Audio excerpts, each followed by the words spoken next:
কাঁঠালের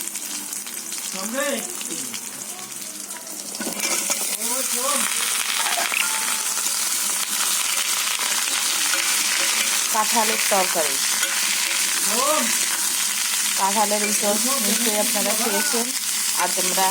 আজ আমি বাসায় কাঁঠালের তরকারি রান্না করছি, যাকে বলা হয় কাঁঠালের ইঁচড়। দিয়ে রসুন দিয়ে তেল দিয়ে তারপরে কাঁঠাল ইঁচড়টা কেটে আগে একটু সিদ্ধ করে সামান্য একটু আলু দিয়ে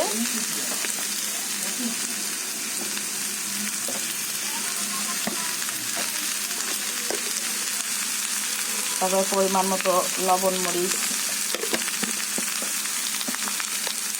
যদি একটু নারকেলের দুধ দেন তাহলে আরও খুব টেস্টি হয়। চিংড়ি মাছ দিয়েও খেতে পারেন। পরিমাণ মতো হলুদ,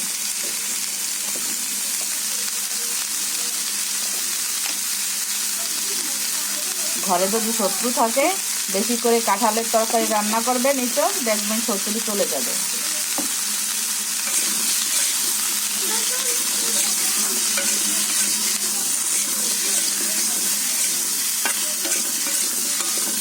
যাদের ঘরে শত্রু আছে তারা বেশি করে কাঁঠালের ইঁচড় রান্না করবেন, তাহলে আপনাদের ঘরের শত্রু থাকবে না, শত্রু দেখবেন দমন হয়ে যাবে।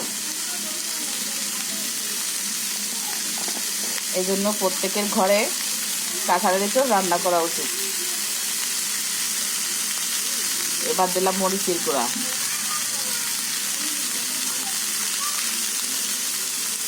ঝালটা একটু বেশি দেবেন,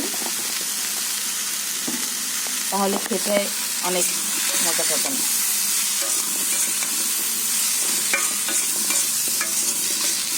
এইভাবে করে এবার জলটা দিয়ে দিব।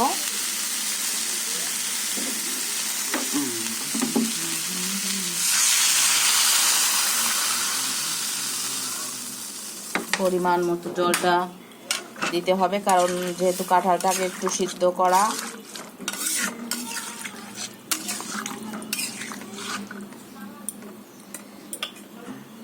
অল্প আছে হয়ে যাবে। কাঁঠালটা প্রায় গলে গেছে, এখন একটু হচ্ছে আপনার আলুটা সিদ্ধ কম আছে, যাতে আপনার এটা হয়ে যায় আর কি। তার জন্য আর একটু ঝোল দিতে হবে। হয়েছে, ওকে। এখন জাল হতে থাকুক। দেখুন এখনো শুরু হয়নি, হচ্ছে।